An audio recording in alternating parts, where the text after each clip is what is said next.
नमस्कार दोस्तों, कैसे हो आप लोग? उम्मीद करता हूँ आप सभी लोग मस्त होंगे, स्वस्थ होंगे और बहुत ही अच्छी तरह से आप लोग अपने बोर्ड एग्ज़ाम की तैयारी में लगे होंगे। दोस्तों, आज की इस वीडियो में हम लोग क्लास 12th की बायोलॉजी का बहुत ही मोस्ट इम्पॉर्टेंट चैप्टर जिसका नाम है वंशागति और विभिन्नता के सिद्धांत। तो इस चैप्टर से हमने यहाँ पे लगभग 130 क्वेश्चन यहाँ पे लिए हैं, जिसको बहुविकल्पीय के रूप में मैं आपको बताने वाला हूँ और सबका आंसर भी आपको यहाँ पे दिखाई देगा। दोस्तों, मैं सारे विकल्प को एकदम आराम से नहीं पढ़ूंगा क्योंकि यहाँ पे 130 क्वेश्चंस हैं। अगर मैं सारे क्वेश्चन को प्रॉपरली पढ़ूंगा तो बहुत टाइम लग जाएगा और आप लोग बहुत टाइम तक वीडियो देखते नहीं हो, इसलिए मैं यहाँ पे सारे क्वेश्चंस का आंसर भी शो करते रहूँगा। आप लोग केवल क्वेश्चन को ध्यान से देखिएगा और अगर आपको आंसर पता होगा तुरंत बोलिएगा और लास्ट में आप लोग ये बताइएगा कमेंट करके कि आपने कितने क्वेश्चंस का आंसर सही दिए थे। तो आइए, पहला क्वेश्चन है दोस्तों कि मशहूर वैज्ञानिक मेंडल मुख्यतः जाने जाते हैं अपने किस लिए। दोस्तों, तो आप लोग को पता है कि मटर के पौधों के कार्य हेतु और आनुवंशिकी के नियमों हेतु, यानी कि ए और बी दोनों सही होगा। तो ये आपका ऑप्शन नंबर दोस्तों सी सही हो जाएगा, यानी कि ए और बी दोनों। तो क्रॉसिंग ओवर इनमें से किस अवस्था में होता है? तो दोस्तों, क्रॉसिंग ओवर होता है पैकेटिन अवस्था में, यानी कि ऑप्शन ए सही हो जाएगा। अगला क्वेश्चन है कि विशुद्ध लाल पुष्प तथा विशुद्ध सफ़ेद पुष्प वाले पौधों में संकरण कराने से पहली संतान में सभी गुलाबी पुष्प वाले पौधे मिले। यह है एक प्रकार का, यानी कि ये दोस्तों ये एक प्रकार की अपूर्ण प्रभाविता है। ऑप्शन आपका ए सही हो जाएगा। इनमें से कौन वैश्विक रक्तदाता समूह है? तो आपको पता है दोस्तों कि इसमें वैश्विक यानी कि सर्वमान्य रक्तदाता समूह है दोस्तों ओ, यानी कि आपका ऑप्शन नंबर डी सही हो जाएगा। क्वेश्चन 7वां है कि इनमें से कौन यौन संबंध गुण है? वर्णांता, रतौंधी, पूर्णांता, इनमें से कोई नहीं। दोस्तों, ये दोस्तों वर्णांता, यानी कि ऑप्शन नंबर ए। अगला क्वेश्चन है कि जब कोई गुण एक से अधिक विपरीत जोड़े द्वारा संचालित होते हैं तो उसे कहते हैं। दोस्तों, उसे कहते हैं बहुविकल्पता। संबंधता की खोज किसने की? दोस्तों, संबंधता की खोज किए थे पन्ने ने, यानी कि ऑप्शन सी से हो जाएगा।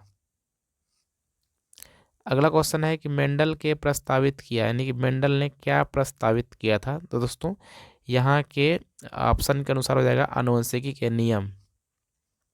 अगला है हीमोफीलिया किस तरह की बीमारी है? दोस्तों, हीमोफीलिया एक आनुवंशिक रोग है, यानी कि वंशागत। दोस्तों, पहला ऑप्शन भी सही है। दूसरा है अप्रभावी लक्षण, ये भी सही दोस्तों। और तीसरा है एक्स गुणसूत्र संलग्न रोग। यानी दोस्तों यहाँ पे तीनों ही ऑप्शन सही है, इसलिए यहाँ पे ऑप्शन नंबर डी सही हो जाएगा, यानी कि इनमें से सभी।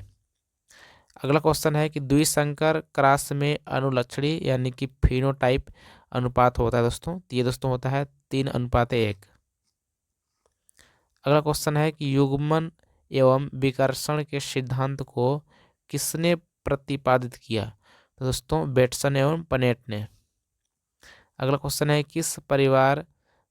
परिवार जिसमें 5 बेटियां हैं और छठी संतान होने वाली है तो बेटा होने की संभावना कितनी प्रतिशत है?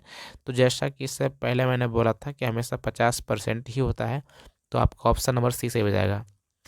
लिखा है क्लाइनफेल्टर सिंड्रोम का गुणसूत्र घटक है। दोस्तों, क्लाइनफेल्टर सिंड्रोम का गुणसूत्र घटक होता है 2a+XX y, यानी कि ऑप्शन आपको बी सही हो जाएगा। अगला है कि मानव रुधिर वर्ग कौन सा से हैं? दोस्तों, मानव रुधिर वर्ग कौन कौन से हैं? तो आपको पता है कि ए है, बी है, ए बी है और ओ है, यानी कि आपका ऑप्शन नंबर सी सही हो जाएगा। अगला है कि यदि मेंडल मटर के 8वां गुण पर विचार करता तो निम्नलिखित में कौन सा नियम असफल हो जाएगा? दोस्तों, यह आपका ऑप्शन नंबर सी हो जाएगा, यानी कि लॉ ऑफ इंडिपेंडेंट। ये आपका ऑप्शन सी सही हो जाएगा। अगला है कि निम्नलिखित में कौन मेंडलियन लॉ ऑफ इंडिपेंडेंट एसोर्टमेंट का अपवाद है? दोस्तों, ये आपका हो जाएगा डी, यानी कि सहलग्नता। अगला क्वेश्चन है कि मेंडल के अवधारणा को किसने मेंडल के नियम में रूपांतरित किया। दोस्तों यह है कोरेंस ने। अगला क्वेश्चन है किसी इनकम्प्लीट प्रभाविता के F2 वंशज में क्या होता है दोस्तों। दोस्तों होता है फिनोटाइपीय अनुपात, यानी कॉरेस्पेंडिंग होता है दोस्तों जीनोटाइप अनुपात के, यानी कि आपका ऑप्शन नंबर डी सही हो जाएगा। एक है कि एक लंबे पौधे का है दोस्तों कि सेलिंग करने पर लंबा तथा बौना दोनों तरह के पौधे प्राप्त होते हैं। तो प्रथम संतति के लिए कौन सी संभावनाएं हो सकती है दोस्तों। आपका सही आंसर हो जाएगा ऑप्शन नंबर ए, यानी कि लंबा।